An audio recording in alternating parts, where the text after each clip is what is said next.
Hey everybody, day 114 on the CDT. I just got into camp. It's 6:30 and I wanted to make this video just in case it rains. There's clouds that way and that way. Actually, you can see them behind me, above me, and there's clouds that way as well. There's been thunder for the last 2.5 hours and I can see rain in the distance for certain areas. The only space that's sunny is that, and I think it's south. So I'm just going to go ahead and do this while the sun's peeking out behind a big cloud, and that way we get the video all squared away.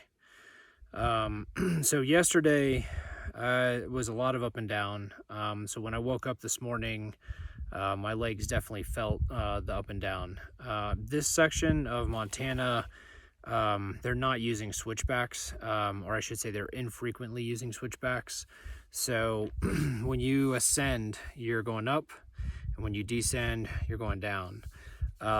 Straight up, straight down. The one exception is whenever they occasionally will do a traverse, so they'll go across the mountain instead of straight up and down, and the traverse is a little bit gentler, which is nice.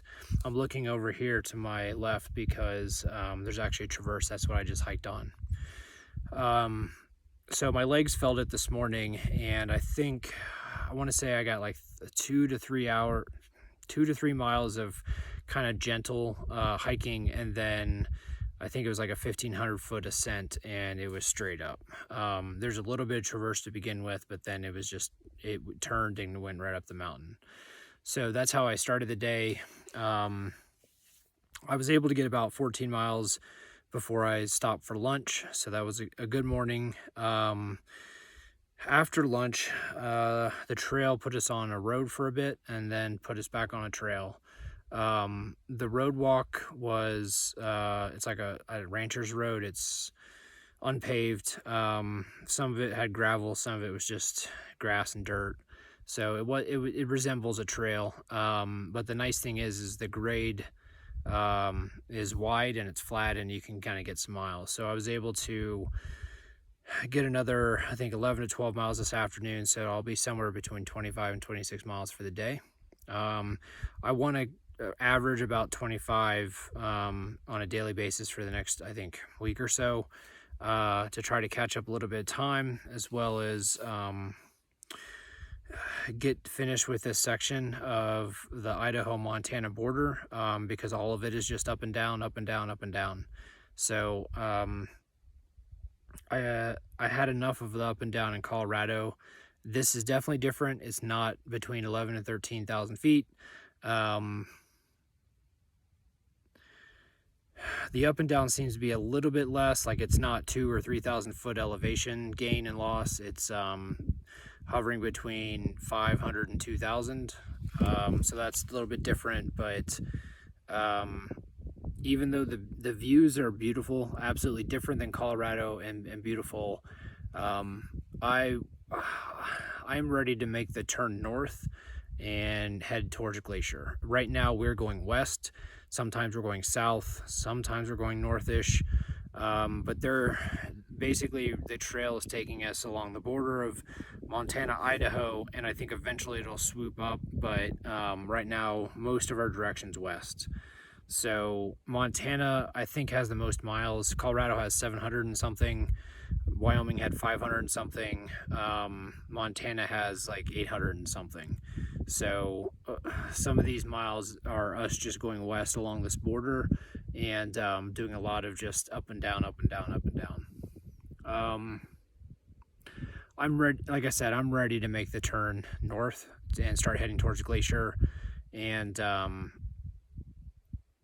excited to see that park. I don't know what my plans are when I get to Glacier. I want to say, like, I want to finish the hike, touch the terminus and say, like, the hike's finished. And then I don't know if I can rent a car and drive up to, what's the name of that road? Going to the Sun Road. It's a famous road.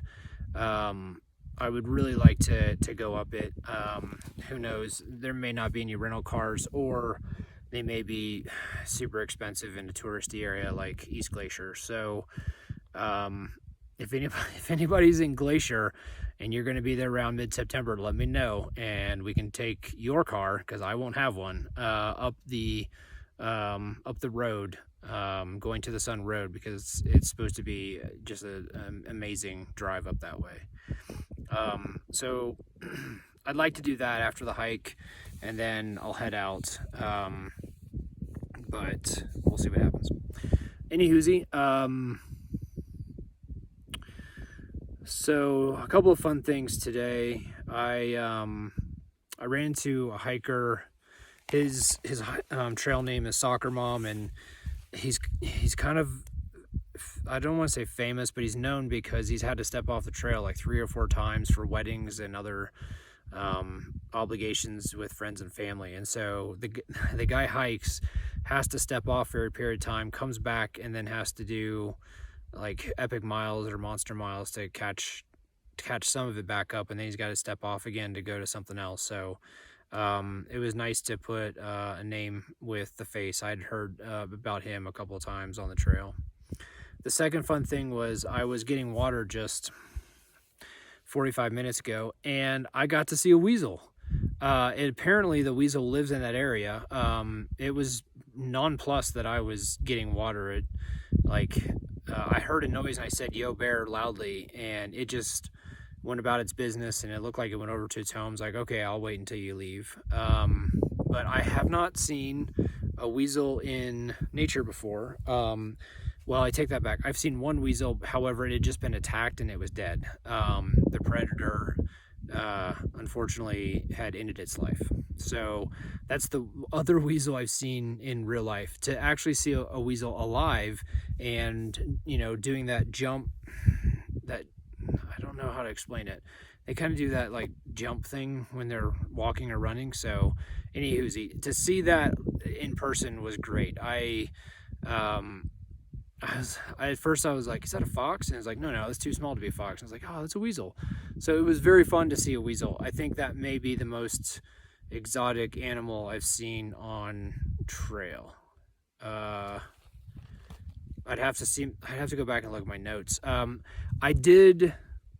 I think I mentioned in an earlier video, I either saw a bobcat or lynx, but it was across the field and it saw me and immediately turned around and scampered off. So I guess the bobcat / lynx and the weasel, those two are the most exotic animals I've seen. Let's see, what else? I'm going to try to get to bed early tonight. I was up late last night because I noticed there was a rip in my shorts in an area where rips are not really wanted. So I sewed up the crotch of my pants, and so that took a little bit of time. But I'm hoping, since I'm in camp at 6:40 right now, I'm hoping just to pound out the water, put up the tent, get cooking, stretch, and get everything sealed away, and get to bed early tonight, so I can start early tomorrow. So I'm 2 days out of Lima, and I think it'll be 2 days before I get to Ledor. That 2 days includes a Sunday. And I talked with a southbounder. I may have mentioned this yesterday, but the southbounder said that most or all restaurants are closed on Sunday evenings in Ledor, and I think they only have like 2 or 3 of them. So I'm probably going to press my miles, get like 4 miles outside of Ledor, and then Monday I'll get right into town, and that way things will be open like the post office and restaurants. I've been spoiled in the last couple towns.